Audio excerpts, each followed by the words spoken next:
Hello, everyone. I'm Billy. And I'm Kamraun. Welcome to the Horse Frog Podcast, home of your two favorite professional digressors and the creators of the Malazan Brotherhood. Today we'll be discussing Book 4, Chapter 24 of Memories of Ice, a novel in the Malazan books of the Follow. This is part 1 of our coverage of our chapter. This podcast series is intended to be a companion to reading or listening to the books set in the Malazan universe. It's not a book review, and it is most definitely not a replacement to reading the books. Both Billy and I know Testify this to be the best fantasy story ever written and want to share our love of the series with you. I have to say, you've been singing your Testify a little bit more every time. Testify! We'll be covering the events of the books in a linear fashion, and there will be spoilers for those that have not read the books, and we'll try not to spoil anything prior to us covering that portion of the respective book. A quick warning, today's episode contains descriptions of extreme violence, and thus is not suitable for children. And our show is listener-supported, and if you'd like to support us, we would really appreciate that. And you can do so by visiting our Patreon link on our website at horsefrogproductions.com. Currently, we're posting ad-free episodes on Patreon weekly. Also, we'd really like to hear from you, and we really mean that. Yes. Send any feedback or comments to contact@horsefrogproductions.com. All right, Chapter 24, Part 1. The two masked figures, ancient and shrunken, slowly hobbled towards the low, wide entrance of Hood's temple. Call had been seeing to the mott horses in the courtyard and now stood silent in the shadows of the wall, watching as the figure closest to him, a woman, raised a cane and rapped it sharply against the door. Distant drums still sounded, indicating that the coronation of Prince Arard was dragging on. Given that the ceremony was under the guidance of the masked council, Call was more than a little curious to see these two council members here, clearly intent on paying an unofficial, private visit. He was also suspicious, since he'd assumed that no one had known of the reoccupancy of Hood's temple. He started at a low voice close beside him. What good will come of this, do you think? Another masked priest was standing in the shadows beside Cole, strangely indistinct, hooded, gloved hands folded over the bulge of a pot-belly, though the rest of the man appeared to be stick-thin. Cole hissed, "Where did you come from?" his heart thudding in his chest. The priest said, I was here before you! This is my shadow, you fool! Look at that torchlight. Where we stand should be bathed in it. Are all the nobles of Darujistan as stupid as you? Typical acolyte of shadow here. Condescending, rude, talking smack. I know it. I'm curious about this one, though. It's the pot belly, man, and the skin and the thinness. I'm curious. This isn't someone we know, is it? It's just another masked priest. Doesn't say necessarily an acolyte. What's the difference between a priest and an acolyte? Acolyte to me is a new convert. Oh, okay. They're kind of new and they're newish. They're believers, but they're just kind of low on the totem pole. Maybe it's not an acolyte then. I'm sorry. Is this pust? I don't think so. Too kind? Is it too kind for pust? He can't be everywhere. 7 cities is his realm. That's just true. Call grimaced and said, All right, Shadow Priest, you've been spying on what? What state secrets have you learned watching me groom these horses? The priest said, Only that they hate you, Daru. Every time your back was turned, they got ready to nip you. Only you always seemed to step away at precisely the right moment. Call cut in, Yes, I did, since I knew what they were intending, each time. The priest asked, Is this pride I hear? That you outwitted 2 horses? This guy. That's fantastic, bro. That's brutal. Oh. Call said, Another remark like that, priest, and I will toss you over this wall.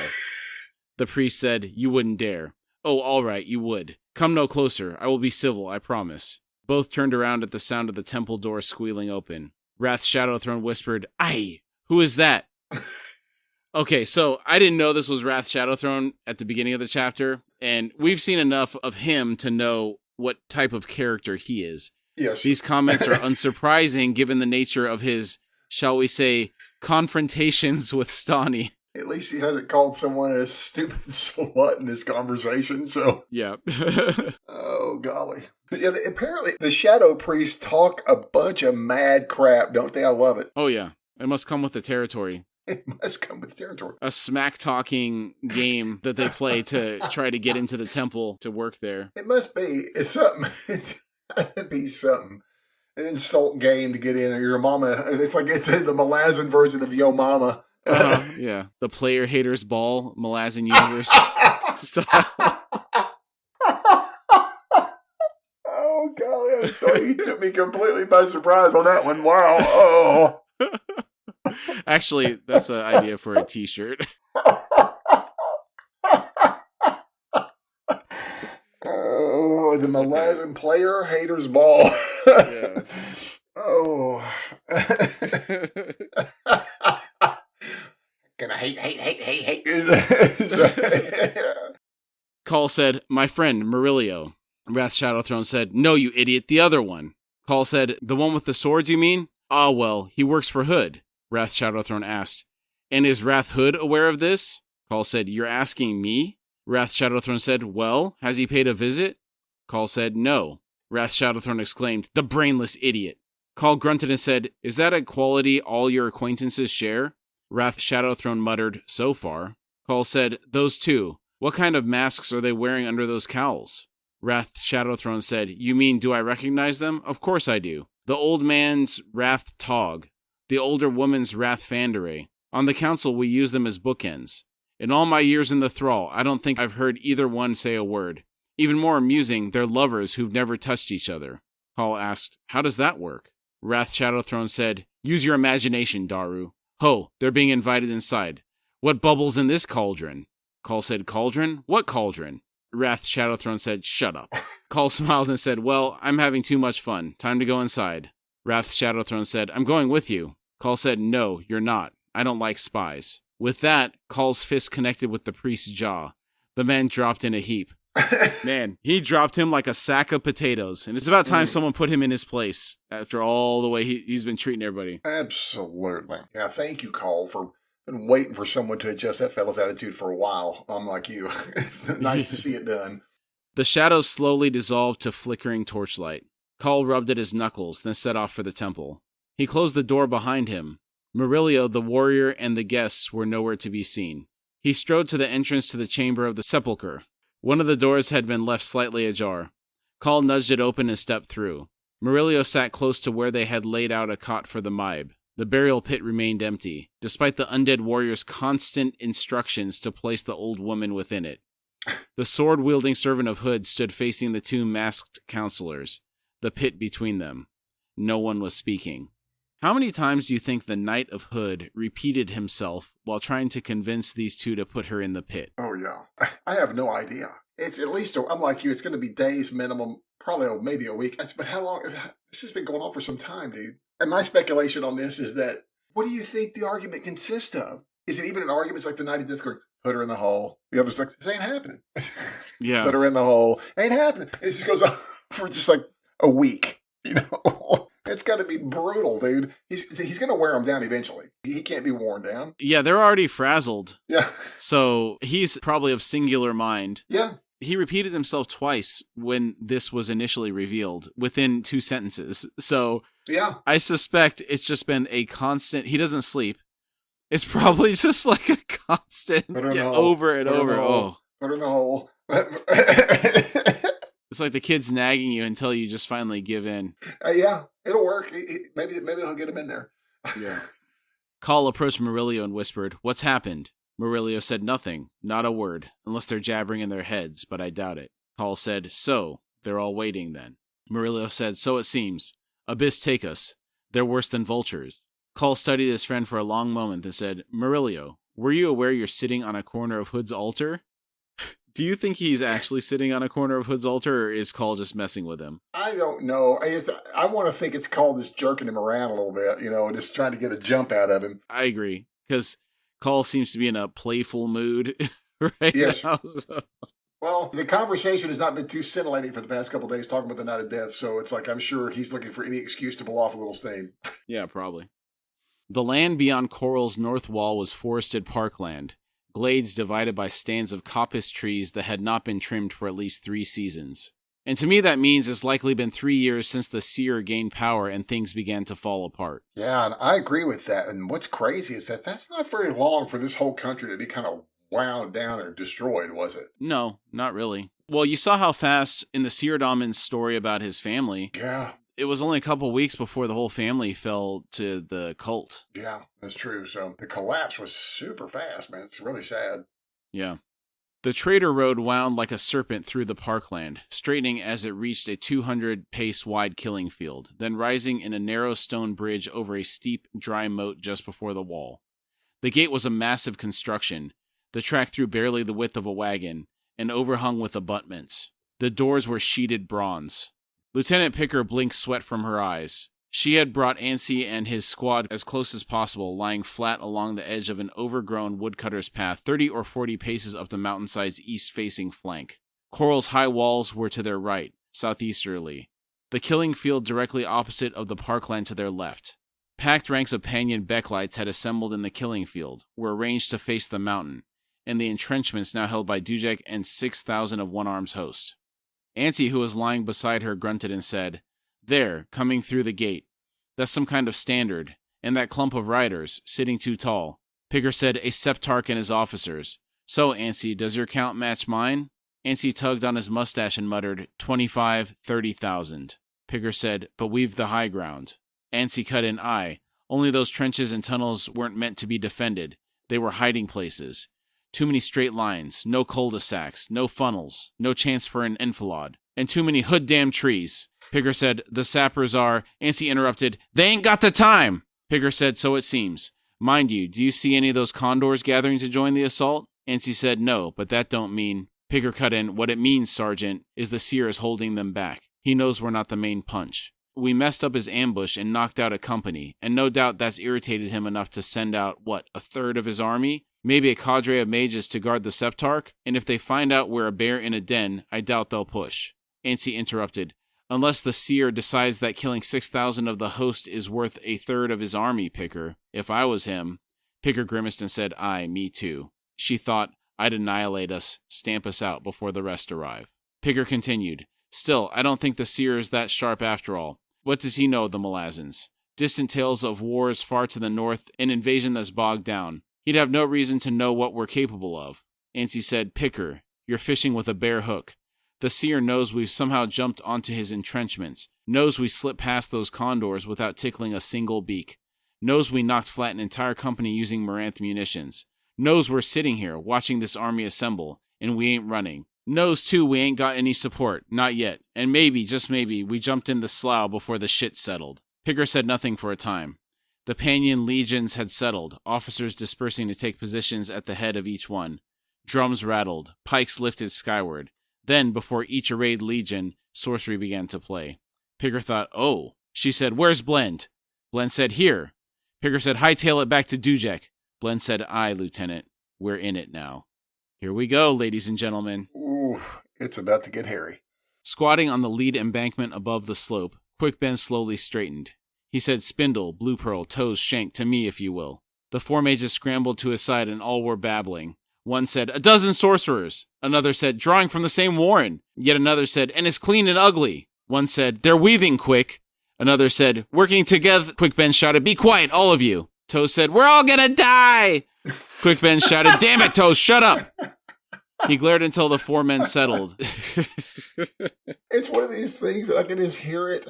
Like everyone's running. It's like, and it's the last. We're all gonna die. It's like, it's shut up. It's like. He glared until the four men settled, surveyed the bleak expressions for a moment, then grinned and said, 12 of the bastards, right? And who is this standing here before you? Quick Ben, right? Ben Adafon Dalat. Now, if any of you has already filled his breeches, go change, then rejoin the companies you've been attached to. Whatever gets through me is for you to handle. Any way you can. Glancing over, he saw Dujek, Perrin, and Blend approaching, the latter looking winded and somewhat wild-eyed. Quick Ben said, "All right, cadre, dismissed." The mages scurried away. Dujek was wearing his full armor, the first time Quick Ben had seen that in years. The wizard nodded in greeting. Perrin spoke. "Quick Ben, Blend here's delivered some bad..." Quick Ben cut in, "I know, Captain. I've split up my cadre so we won't get taken out in a clump. I'll draw their attention to me, right here." Dujek growled, "Hold on. That cadre ain't a cadre, and worse, they know it. Secondly, you're not a combat mage. If we lose you early..." Quick Ben shrugged and said, "High fist. I'm all you've got. I'll keep him busy for a while." Perrin said, "I'll assign the bridge burners to guard you. We've resupplied on munitions." Dujek cut in. "He's being generous. Half a crate, and most of it close-in stuff. If the enemy gets near enough for them to have to use it, you're way too close to one stray arrow headed your way, wizard. I'm not happy with this. Not happy at all." Quickben said, can't say I am either. He waited. He could hear the high-fist molars grinding. Dujek grunted. Captain? Perrin said, aye, sir. Dujek asked, are the cussers and crackers in place? Can we collapse this damned hillside? Perrin said, Hedge says it's all rigged, High-Fist. We can bury every tunnel and flatten every entrenchment. Dujek said, so, we could just pull out and leave the Panions to retake a steaming mess of nothing. Perrin said, we could, sir. Dujek said, meaning, we'll have traveled half the continent only to retreat before our first engagement. Perrin noted, a temporary retreat, sir. Dujek said, or we can bloody their noses, maybe take out 10,000 Becklights, 12 mages, and a septarch, at the possible cost of this army, including Quickben here. Gentlemen, is that a fair exchange? Perrin said, that is for you to decide. Dujek cut him off. No, Captain, it isn't. Not this time. Quickben met the High-Fist's eyes. He thought, I made a promise to burn. The Captain and I had plans. To keep all of that. I say no right now. And we blow the entrenchments and scamper. But then again, I'm a soldier, a bridge burner. And the brutal truth is, tactically, it's more than a fair exchange. We make it for Whiskey Jack, for the siege to come. We save lives. He glanced at Perrin, saw the same knowledge in the captain's eyes. Quickben turned back to Dujek and said, High-Fist, it is a fair exchange. Oh, I love the bridge burners, man. Yeah. For all their individual quirks and flaws, when it comes down to it, they really embody the best parts of humanity. Absolutely agree. You know, what's funny, there's been times when we've seen these guys pull it together in 2 previous books before it hits the fan, but this feels a little different. And the way they snap to it, I mean, they're facing some big odds here. This is going to be real hairy. And unlike you, they just snap together real quick. It's like, we're going to get it done. It's a fair exchange. Let's do it. Yeah. Don't hesitate. They know the right answer. Yeah. It's, 5-1?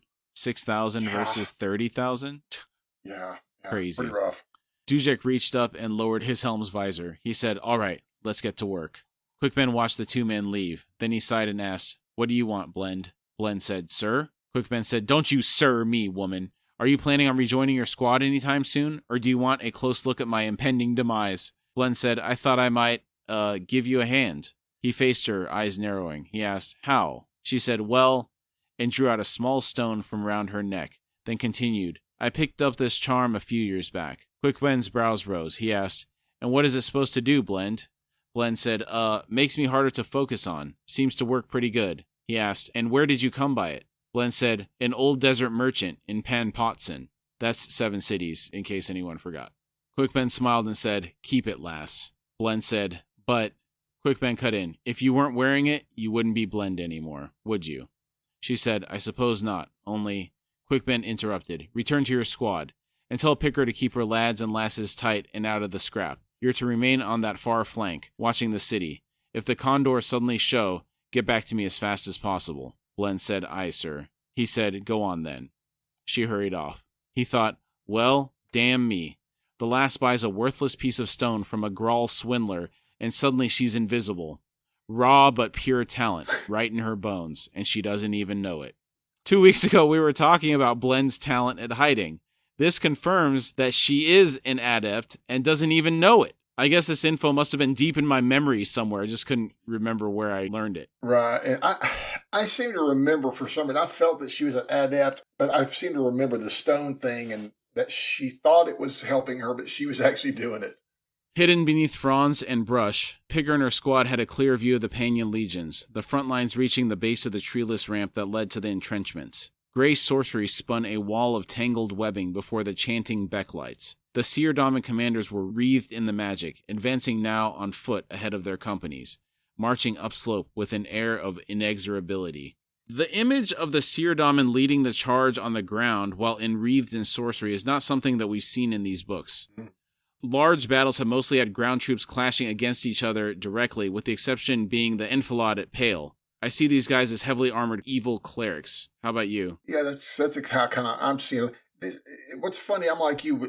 I don't recall this in any of the books, but he did kind of pull something out similar from the weapons. Was it the Gray Sword's Mortal Sword? The Mortal Sword, yeah, the black flames on the blade. Yeah, but that's also something that's one of these things that seems to be very limited to this book. The enwreathed swords and wreathed armor. We see it a couple times here, but it's like maybe it's something specifically Panyan. Maybe that's why we don't see a lot more of this stuff. But I'm like, you don't seem to recall many instances of this. Normally with those leaders like that, you'd expect them to not be leading from the front, but I guess they feel because they're wrapped in the sorcery that they're probably shielded. Yeah. It'd be a pretty ominous sight, have those walking towards you. It would be very ominous sight. Yeah. Very scary. On a bank high above the Panyons, Quick Ben looked down, exposed and alone. Or so Blend had told her. The trees on her left blocked the view. Picker thought suicide. The wizard was good, she knew, but good only because he kept his head low and did whatever he did behind backs, in the shadows, unseen. He wasn't Tattersail, wasn't Hairlock or Callet. In all the years she had known him, she had not once seen him openly unveil a warren and let loose. Not only wasn't it his style, it also wasn't, she suspected, within his capacity. Well, he hid his capabilities well then. Yeah, I'm shocked. For some reason, I think I kind of assumed that most folks knew. If you knew Quick by name, you've had enough run-ins, you probably knew about him. But apparently, it's only the core group that seems to be aware of this. And I guess is this how he remains there, shaved knuckle in the hole? Yeah, without drawing attention to himself. Yeah. Yeah, that kind of stuff, if you show it off, then you would have to assume that the Claw would come and recruit you into the ranks, or whatever their mage recruitment channels are, to have him be like a high mage for the Empire. Yeah, absolutely. Yeah, he would be a nasty Claw. Oh my gosh, if he led the Claw, there would be no... It'd be like the Emperor taking out all the Jedi. Pigger thought, you unsheathed the wrong weapon for this fight, High Fist. Sudden motion in the midst of the first Panyon square. Screams. Pigger's eyes widened. Demons had appeared. Not 1, but 6. No, 7. 8. Huge, towering, bestial, tearing through the massed ranks of soldiery. Blood sprayed, limbs flew. The Seerdaman mages wheeled. At Picker's side, Blend whispered, damn, they've swallowed it. Picker snapped a glare at the woman. She asked, what are you talking about? Blend said, they're illusions, Lieutenant, can't you tell? Picker thought, no. Blend said, it's all that uncertainty. They don't know what they're facing. Quick Ben's playing on their fears. Picker exclaimed, Blend, wait, how in Hood's name can you tell? Blend said, not sure, but I can. The Seerdaman unleashed waves of gray sorcery that broke up over the Legion, sent snaking roots down towards the 8 demons. Blend said, that will have to knock them out. If Quick Ben ignored the attack, the Panyons will get suspicious. Let's see how... Oh! The magic darted like plummeting nests of adders, enwreathing the roaring demons. Their death throes were frenzied, lashing, killing and maiming yet more soldiers on all sides. But die they did, one by one. The First Legion's formation was a shambles, torn bodies lying everywhere. Its onward climb had been shattered, and the reassertion of order was going to take a while. After a moment, Blend said, amazing what happens when you believe. Pigger shook her head and asked, if wizards can do that, why don't we have illusionists in every damn squad? Blend said, it only works, Lieutenant, because of its rarity. Besides, it takes serious mastery to manage faking even a lone demon. How Quick Ben pulled off 8 of them is... She was cut short. The Seerdaman mages counterattacked. A crackling, spinning wave rolled up the slope, chewing up the ground, exploding tree stumps. Blend hissed. That's headed straight for him, one hand clutching Pigger's shoulder, fingers digging in. Pigger shouted, ow, let go! A thunderous concussion shook the ground and air. Blend exclaimed, gods! He's been killed, blasted, annihilated. Beru fend us all. Pigger stared at the wailing soldier at her side, then forced her eyes once more to the scene on the ramp. Another Seerdaman wizard appeared from the Legion's ranks, mounted on a huge dun charger. Sorcery danced over his armor, pale, dull, flickering on the double-bladed axe high in his right hand. Blend whispered, oh, that's a sharp illusion. He rode to join one of his fellow mages, who turned. The axe flew from the rider's hand, its wake sparkling with suspended ice, changing shape, blackening, twisting, reaching out clawed midnight limbs. The victim screamed as the wraith struck him. Death magic punched through the protective weave of chaotic sorcery like a spear point through chain armor, plunged into the man's chest. The wraith reappeared even as the Seerdaman toppled, up through his helmed head in an explosion of iron, bone, blood, and brains, clutching in his black taloned hands the Seerdaman's soul, a thing that flared, radiating terror. The wraith, hunched over its prize, flew a zigzag path towards the forest, vanished into the gloom. I have to pause here. I'm in awe of the display of creativity in the usage of illusion magic here. Didn't you mention that you had heard Mr. Erikson say that illusionists are, in his view, the most powerful magical class to roleplay? I'd heard that, yes. Yeah, seeing this now, I think I'm a true believer in the capabilities of this class. Well, it's kind of funny. This kind of goes to an older... I knew some guys that played another, I cannot remember what the name of it was. It's another universal type system. It involves some guys that made some DC characters, and what they did with Superman is they made him a mentalist, which is in a way similar, meaning that every power of Superman's, because he was high intellect from a high science world, that everything of his derived from his mind, including his strength, his everything. So all mind. What was Batman then? Batman is just the ultimate human, what you can be if you were trained as the best of everything in all ways. He is just the ultimate human. Okay. He has the ultimate stats as a character. I've seen the stats for his character are all maxed out, but his skill set is outrageous. It goes from being a medic to a detective and anything else, a martial artist, about 30 other skills he has wrapped up in there. All right. The rider, after throwing the ghastly weapon, had driven his heels into his horse's flanks. The huge beast had veered, hooves pounding, to ride down a second seer dominant in a flurry of stamping that, within moments, flung blood-soaked clumps of mud into the air. Sorcery tumbled towards the rider, who drove his horse forward. A ragged tear parted before them, into which horse and rider vanished. The rent closed a moment before the chaotic magic arrived. The spinning sorcery thunderclapped, gouging a crater in the hillside. Ancy thumped Picker's other shoulder and shouted, "Look, further down! The legion's at the back!" She twisted to see soldiers breaking formation, spreading out to disappear in the wooded hillside on either side of the ramp. She said, "Damn, someone got smart." Ancy said, "Smart ain't all. They're going to stumble right onto us." Perrin saw Quick Ben reappear on the bank, stumbling from a warren, smoke streaming from his scorched leather armor. Moments earlier, Perrin had thought Quick Ben annihilated, as a crackling wave of chaotic magic had hammered into the ridge of mounded earth that the wizard had chosen as his position. Gray-tongued fire still burned in the chewed-up soil around Quick Ben. I still think it's cool that the chaotic magic is that gray color instead of something like red or orange. Yeah. I think it would look really intimidating on screen. And remember, when Hairlock used his chaos magic, it was described as having black specks in it as well. Yeah, there's something about the dirtiness of it, grayness of it, that makes it seem scarier, because you can't kind of see it. It's almost like it has a malevolence to it. At least visually. Yeah, it's corrupted. It's not pure. Yeah. And especially right now with chaos, kind of crippled gods, chaotic stuff in the surge right now, then I would think that we have a surge of power because, they're backed up by their man, backed up by chaos right now. So Perrin heard someone yell, "Captain!" He turned to see a Marine scrabbling up the entrenchment's incline towards him. The Marine said, "Sir, we've had reports. The legions are coming up through the trees." Perrin asked, "Does the High Fist know?" The Marine said, "Yes, sir. He's sending you another company to hold this line." Perrin said, "Very well, soldier. Go back to him and ask him to get the word passed through the ranks. I've got a squad down there somewhere. They'll be coming up ahead of the enemy, likely at a run." The Marine said, "Aye, sir." Perrin watched the man hurry off. He then scanned his dug-in troops. They were hard to see. Shadows played wildly over their positions, filled the pits and trenches linking them. Perrin's head snapped round to Quick Ben. The wizard was hunched down, almost invisible beneath swirling shadows. The ground below the embankment writhed and churned. Rocks and boulders were pushed up through the mulch, grinding and snapping against each other, the water on their surfaces sizzling into steam that cloaked the building mass of stone. Perrin thought, 2 warrens unveiled. No, must be 3. Those boulders are red hot. Shadows slipped down the bank, flowed between and beneath the gathering boulders. Perrin thought, he's building a scree, one that the enemy won't notice until it's too late. Down among the trees, Perrin could now see movement, ragged lines of panions climbing towards them. No shield lines, no turtles. The toll among the Becklights, once they closed to attack, would be fearful. He thought, damn, where in the abyss is Picker and the squad then? On the ramp, the First Legion had reformed and were doggedly marching upward once more, 3 Seerdomin mages in the lead. Webs of sorcery wove protective cloaks about them. In rapid succession, 3 waves of magic roared up the ramp. The first clambered towards Quick Ben, building as it drew near. The other 2 rolled straight at the lead trench, in front of which stood Captain Perrin.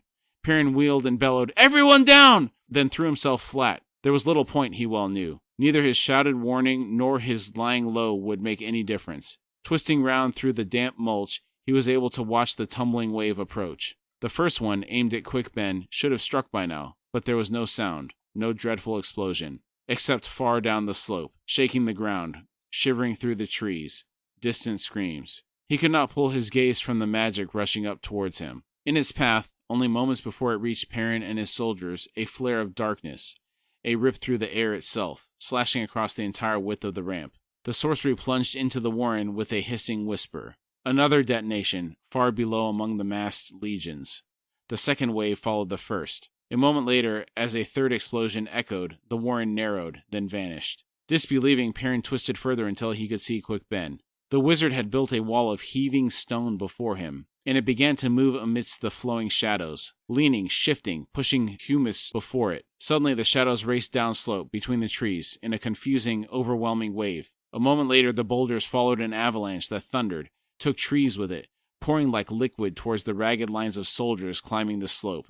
If they saw what struck them, there was no time to do so much as scream. The slide continued to grow, bearing every sign of the Becklights on the flank, until it seemed to Perrin that the whole hillside was on the move, hundreds of trees slashing the air as they toppled. This landslide is one of the strongest memories I have from this book. Whenever I think of the Battle of Coral, I always picture this landslide. Oh, wow, because for some reason, I don't know why I had forgotten this landslide. And what's crazy is also something that just came to my mind is, so also these rocks, are they going to be red hot in this landslide as well? I think so. Dude, that is even more disgusting. I have this vision of molten hot rocks, they're red hot, coming down. Yeah, it's really bad. Yes, that's exactly what I'm thinking. It's awful. But the other thing I meant to say something a minute ago was the fact that Blind is most assuredly tied to Shadow, because she saw all the shadow work Ben did. She saw it. Basically saw those demons, like the demons. She saw that they were illusion. Okay.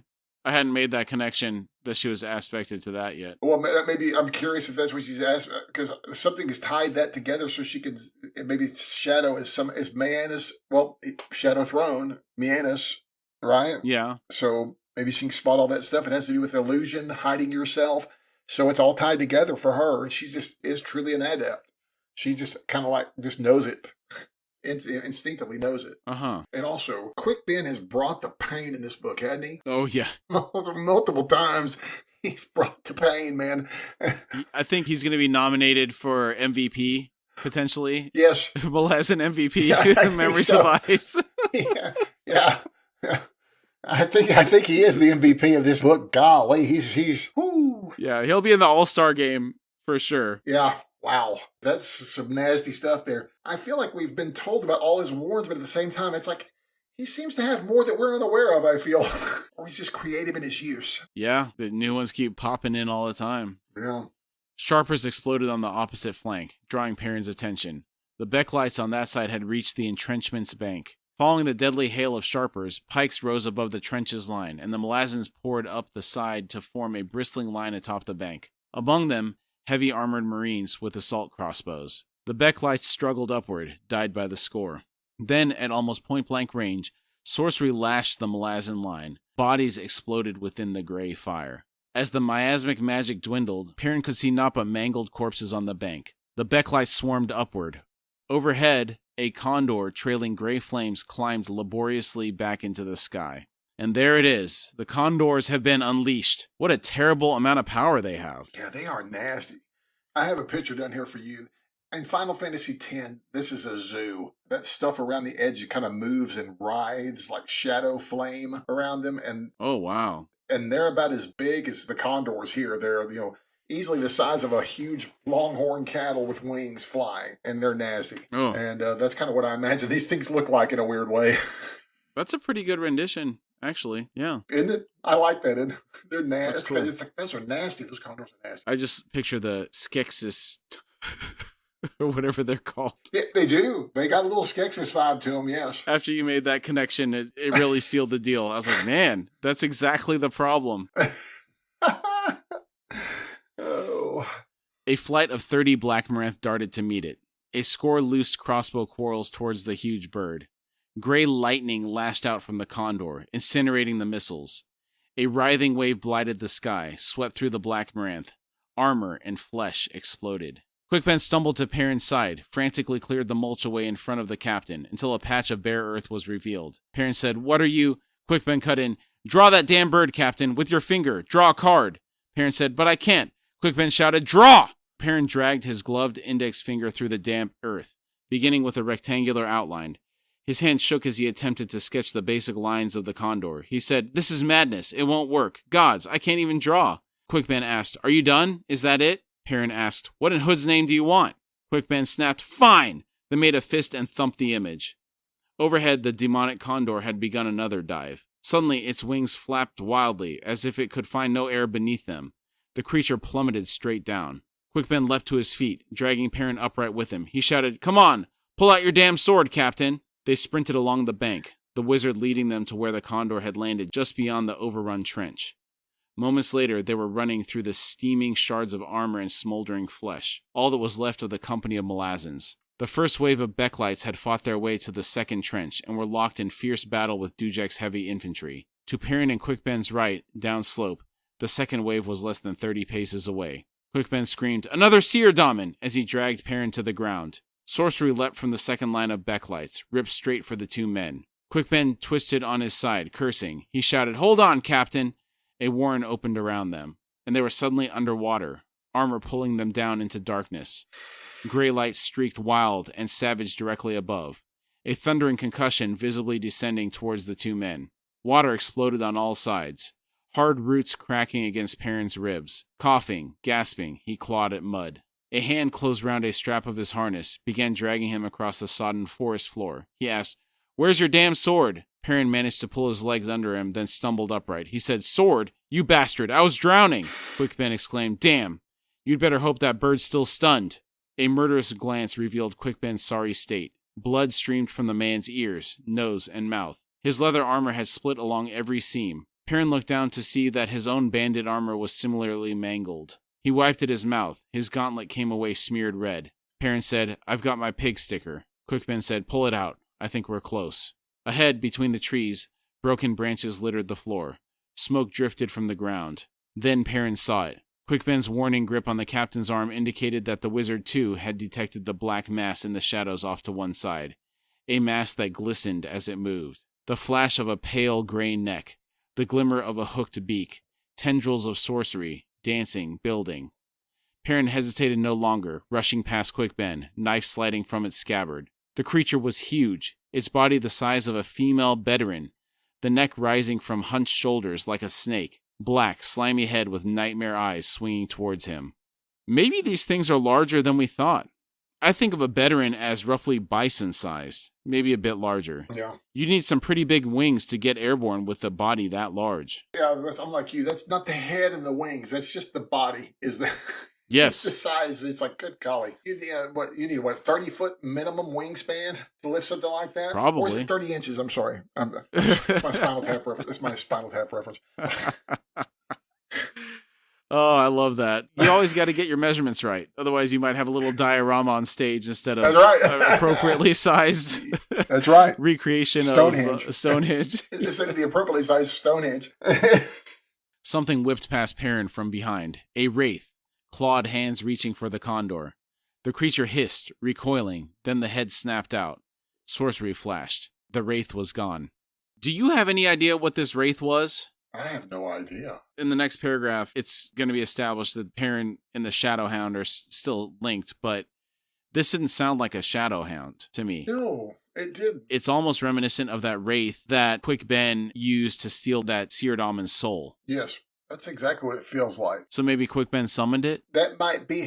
Perrin twisted away from the condor's head, drove the sticker's long blade down, deep into its back. He felt the blade deflect from the spine and cursed. A shrill scream, a flash of black motion, and Perrin found himself engulfed in black, oily, smothering feathers. Hooked beaks scored lashing pain along his temple, ripping down to take his ear. He felt the grisly snip, the spray of hot blood down onto his neck. The parrots that I've held in my life could do quite a number on me when they bit me. I don't even want to think about what this thing could do. We used to joke about how scary one of our parrots would be if he was 3 feet tall. Now, imagine it's the size of a bull. It could really mess you up. Yeah, they're very strong. Parrots getting crazy kind of reminds me of a video I saw recently. Some other people might have seen it. It's this lady talking to her pet Amazon, which is the green parrots. They're probably about 8 to 10 inches tall. They get very hormonal. Okay. and it's on the floor, and it keeps coming at her, and its eyes are dilated. When their eyes are dilated like that, they're kind of crazy. He was talking, he's like, I'm not going to hurt you. And then keeps walking towards her. She's like, I don't trust you. And then he keeps coming, and she's backing away, and he's like, I'm not going to hurt you. And then he ends up trying to bite her. It's absolutely hilarious. It's so funny. Wow. That's creepy that he would say that. Oh, yeah. Awareness fragmented to an explosion of bestial rage, rising within Perrin. 10 paces away on his knees, too battered to do more than simply watch, Quickben stared, disbelieving, as the two figures thrashed in battle. Perrin was almost invisible within a writhing, shadow-woven hound. Quickben thought, not a soul taken, not a veering. These are two creatures, man and beast, woven together somehow, and the power behind it, its shadow, Kurald Emerlon. It's interesting that it's not Mienus, but Kurald Emerlon. Kind of makes you wonder if the Hounds of Shadow are on loan or something. They must be, because they are shadow, and if they are kind of like shadow incarnate in ways, which I've kind of always taken it to be that way, haven't you? At this point in the books, I'm not sure what they are. Yeah, neither am I. It's not immediately clear to me, because, we were talking about the throne and whether that's a representation of the Warren, and then if you're also considering things like hounds, also a representation of the Warren, it can get kind of confusing, Yeah. So, I think they're definitely on loan, but I think they're straight up shadow, though. Uh-huh. The hound's massive jaws and finger-long canines ripped into the condor, chewing a path up the creature's shoulders towards the neck. The demon, in turn, tore again and again into the beast, its flanks ribboned and spurting all too real blood. The earth shook beneath the two beasts. A wing shot up to hammer into a tree. Bone and wood snapped as one. The condor screamed. The tree's broken base, knee-high, punched out and then down, pinning the flailing wing, then grinding through the limb as it toppled back, away from the two contestants, crashing in a storm of branches and bark. Hound's jaws closed on Condor's neck. Vertebrae crunched. The creature's head flopped back to thud onto the churned forest floor. The shadows of the triumphant hound flickered, then the beast vanished. Perrin rolled away from the dead bird's body. Quickben could barely see the man beneath the shredded flesh and blood. The wizard's eyes widened as the ghastly figure slowly climbed to its feet. The skin along his right temple hung down, away from the bone. Half the ear on that side was gone, cut in a curved line that streamed blood. Perrin lifted his head, met the wizard's gaze. He asked, "What happened?" Quickben pushed himself to his feet and said, "Come with me, Captain. We're taking a Warren to a healer." Perrin asked, "A healer? Why?" Quickben looked into Perrin's eyes and saw no sign of awareness at all. He said, "All right," then took Perrin's arm and said, "Here we go." So he blacked out and doesn't remember anything? What the heck's going on with this guy? Dude, that's berserker mode. Oh, yeah. He went straight feral. Yeah, straight up, legitimately. And what's funny is, like, this is my core memory of the start of this battle is from him chewing that thing up like a shadow hound. You're like, huh. The only thing that was missing here is him having feathers hanging out of his mouth. Picker pushed her way through the boughs until she came within sight of the forest floor below. No one in sight. Muddy tracks were all that remained of the Becklights who had passed beneath them half a bell past. She could hear fighting upslope, along the embankment and perhaps beyond.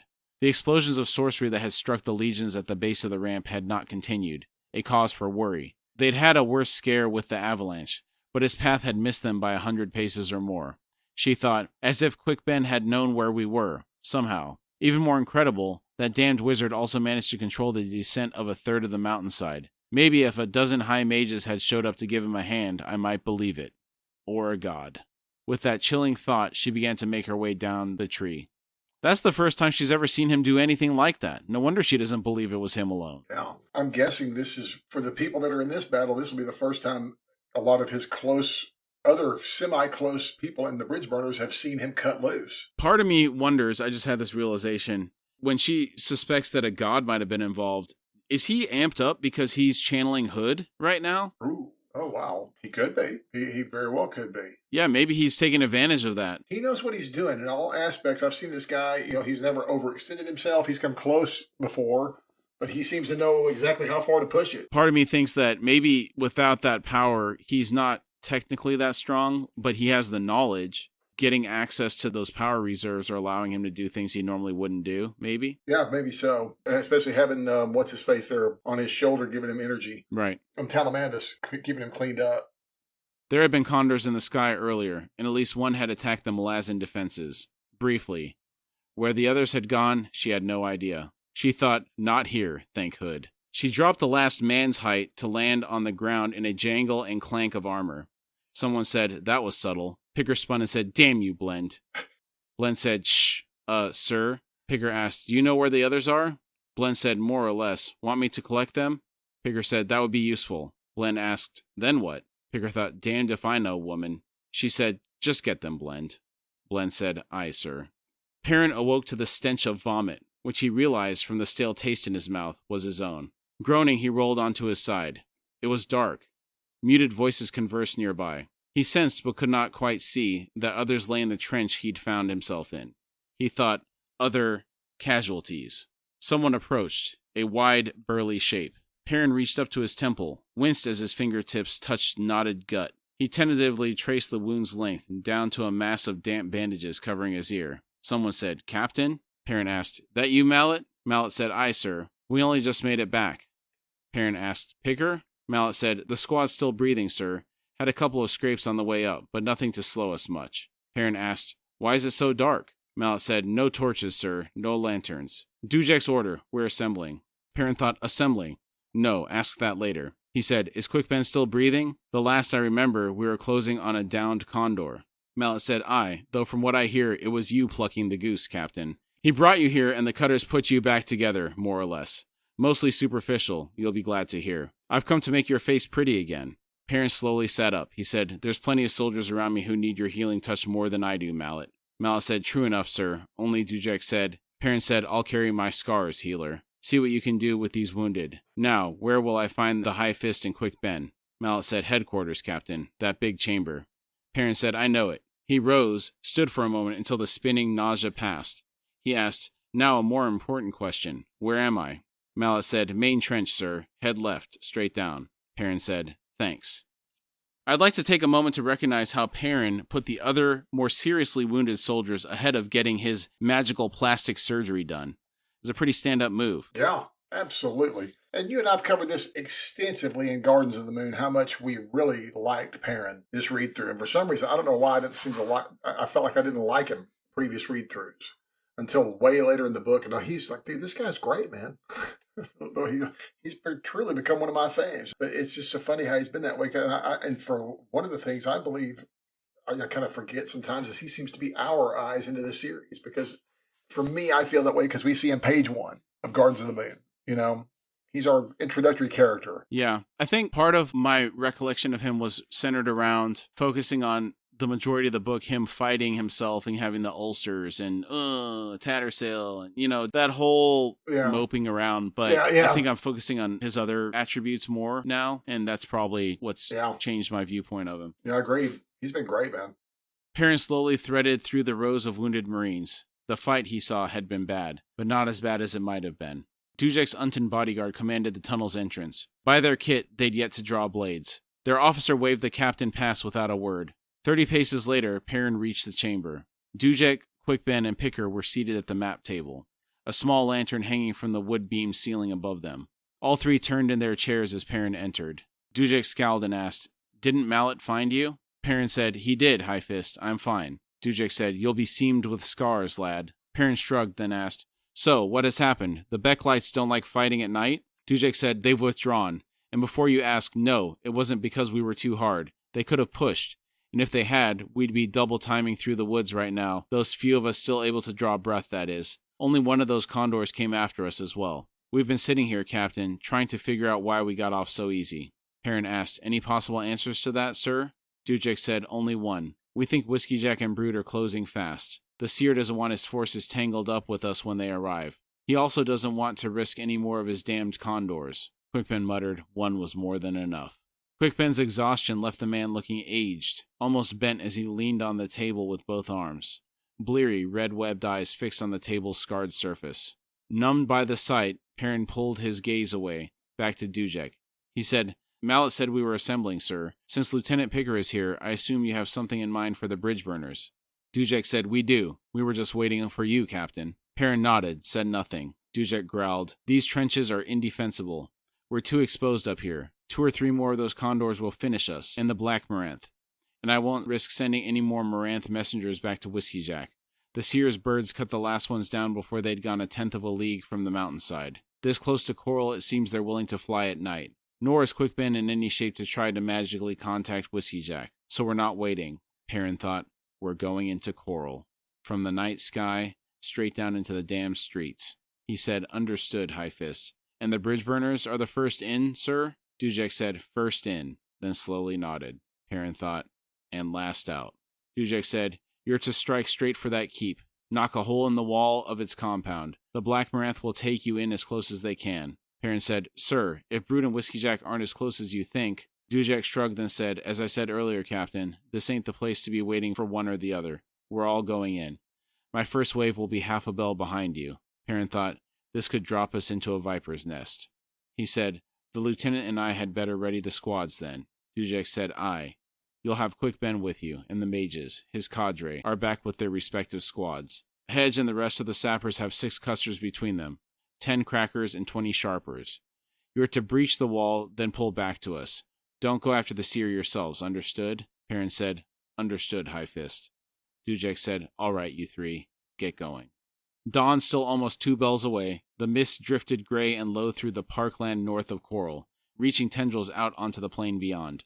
Corlat rode to where Whiskey Jack had halted beneath the tree-lined crest that marked the beginning of the coppiced parkland, and drew rein alongside him. Whiskey Jack wasted no time. He asked, what did he say? Corlat said, all rather peculiar, Whiskey Jack. Formal apologies from himself and from Brood. He humbly offers both his sword and his, as he called it, tactical prowess. I admit it leaves me uneasy. Whiskey Jack shrugged and said, I'd welcome any advice Calor might provide. He noted but chose to ignore Corlat's wry disbelief at this statement. After a moment, Whiskey Jack continued, follow me. He nudged his horse forward, down the wide trader road as it wound between groves across gently humped glades. Their horses stumbled often, heads drooping as they trotted through the dark. A short while later, they approached another ridge, this one cleared of trees. Beyond it, rising slowly as they drew nearer, was the city of Coral, climbing in tiers revealed by dull reflections of torchlight from the streets.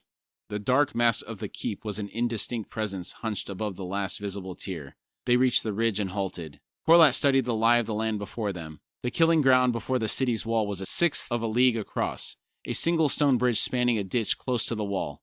Half a league to the west loomed a forested mountain, the flank facing them wreathed in mist or smoke. Whiskey Jack followed her gaze and said, aye, that's where the flashes of sorcery came from. It's where I would have positioned an army to break the siege, were I the seer. Corlat said, and Dujek has fouled their plans. Whiskey Jack said, he's there, I suspect. Likely driven back or surrounded. That magic we saw lighting the sky was mostly Panyan. Quickben must have been overwhelmed. I think Dujek's taken a beating, Corlat.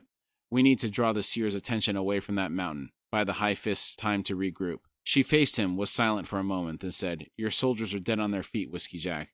She thought, as you are, my love. Whiskey Jack said, nonetheless, I will have us lining this ridge come the dawn. The Ilgris clan on our left, Tar and his white faces on our right. He glanced at her and said, I admit the thought of the other form you can assume still leaves me, alarmed. Nonetheless, if you and Orphantal could take to the sky, Corlat said, my brother and I have already discussed it, Whiskey Jack. He would fly to Dujek. Perhaps his presence will give the seer's condors pause. Whiskey Jack said, more likely draw them like a lodestone, Corlat. With the 2 of you together, guarding each other. Corlat said, even alone, we are not easily driven off. No, Dujek's need is greater. I shall take my soul-taken form and guard your forces. Orphantal will strike for the mountain. At the very least, he will be able to determine the disposition of the High Fist and his army. She saw the muscles of his jaw bunching beneath the beard. Finally, he sighed and said, I fear for you, Corlat. You will be alone above us. Corlat said, with, among your soldiers, my remaining kin. Mages all, my love. I shall not be as alone as you imagine. Whiskey Jack gathered his reins and said, have you sensed anything at all of your lord? She shook her head. He asked, does that trouble you? No, you've no need to answer that. She thought, true. It seems there's little I can disguise from you. Whiskey Jack said, we'd best get back. Both swung their mounts round. Had their conversation continued for another 6 heartbeats, Corlat, with her preternatural vision, would have seen the first flight of Black Maranth rise from the mountain's forested slope, 40 in all, and flying low, wing hard and fast for the city. 6 heartbeats, within which Opan's coin spun, a single lazy turn, from lady to lord. Remember, lord's push means bad luck, as in pushing you off a cliff. That's not a great way to end this episode. No, it's a very ominous way to end an episode, isn't it? Yeah, we're going to stop there, and we will pick up the chapter where we left off next week. For standout moments, Call knocking out Wrath's Shadow Throne. I appreciated that. Yes, thank you, Cole. We needed you to shut that smug son of a gun up, so thank you. We appreciate that. Yeah. The selfless nature of the bridge burners, as displayed by their willingness to enter into this situation with the odds stacked against them. Is this willingness or insanity? It's a little of both, I know, but it's the fact that they will fight like this and get together. The greater the odds, the more they pull together. That's what I notice about them always. Yeah, I think so. You're right. Confirmation that Blend is, in fact, an adept. Nice. I like that. That was really very cool because we know she's something more than just what she... Well, we know she's a great fighter, but this is why she's such a great fighter. She's invisible. It's pretty nasty.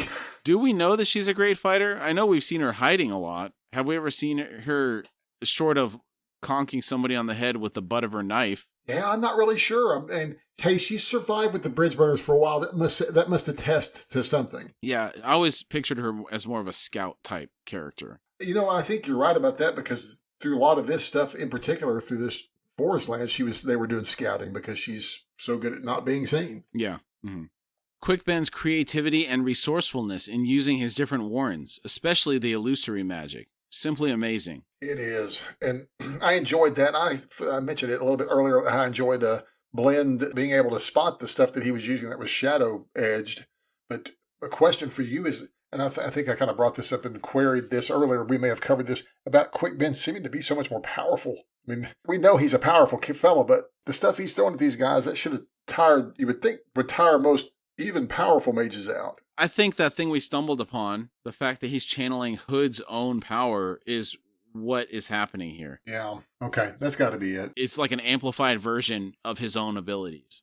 Do you think, like, in a situation like that, well, this is going to be kind of nasty, but the more that he kills, well, he gets more powerful because he's feeding on Hood. I don't know about that. I'm not sure how that works. Yeah, me too. I have no idea. This is curious. Because I would think that there's a limit to how much power his body can actually channel, but given he's using Talamandus to channel Hood directly, it's kind of a loophole. Yeah, I think you're right. Quickben creating the landslide that did quite the number on the Panion forces. That was vicious. And at the red hot, let's just call it the red hot landslide. That's nasty. Yeah. It's bad enough getting landslid, but to have it be hot on top of you, man, you don't stand not a chance. Not a chance, man. Vicious. When I went to California to visit for my cousin's wedding, he lives in Santa Barbara, and they had a landslide from this mountain that was behind them. And his dad was telling me that they could hear it from a couple miles away, the rumble of it. Wow. And then as we're driving through, he was showing us all the stones that had come down the mountain and imagining what this must have sounded like in the Malazan books as this roiling mass of hot stones steaming and popping and spitting and just sliding down. It must have sounded crazy. Another thing that I'd like to see on screen. Just really neat image. Absolutely. You know what? This whole chapter had a bunch of that because it was so much magic at play and quick action and quick cuts. There would have been a lot of great. This whole bit would have been. This is the action chapter here, the big action chapter. Yeah. Perrin losing himself and attacking the Condor in conjunction with the Hound of Shadow, which happened to be associated with Kurald Emerlon, not Mienus. Yeah, him losing it and chewing up that bird, that was always real core to me. But I'm curious, especially now that I'm interested to know what this relationship between Kurald Emerlon and Mienus actually is. Now that we've been learning the distinction, we've learned a core distinction here just within the past couple episodes. I think the gatehouse to the big house is probably the best description that I've seen. That was interesting. Yeah, it is. Very, very interesting. Yeah, so if these dags are associated with the house, maybe they're just on loan to guard the entrance. That's why they're there. The entrance is Mienus. Right. So, yeah, they would stand guard. So they probably walk the borders. Yeah. Perrin not accepting the magical plastic surgery to make himself look better in favor of assisting people that needed to be healed. Dude, he's going to gain Whiskey Jack / Dewjack status for this if he keeps this kind of stuff up, dude. Yeah, that selfless stuff is generally highly appreciated. Oh, yeah. Yeah, the troops love that stuff, dude. Yeah. And then finally, once again, the bridge burners are the first in. First in, baby. First in. Yeah. All right, great job tonight, Billy. Dude, really good show. Look, really exciting episode. You got any final thoughts before we drop off here? Just great show. What a beginning to this amazing action-packed chapter. And I can't wait to see where we wind up next week, especially knowing that we got some bad luck maybe coming our way with that ominous sounding ending to our episode. I'm kind of nervous about what that bad luck is that they're talking about. Yes, me too. All right, thanks, everybody. We'll see you next week. Hey, we'll see y'all next week. We thank you all for joining us today. Again, we really like to thank you for taking the time to be with us, and we've had a really great time talking about the topic today. If you would like to support our show, you can find us at horsefrogproductions.com, where you can find our Patreon link. Depending on the platform you're listening from, it may also be in the episode description. And if you'd like to contact us through email, it's at contact@horsefrogproductions.com.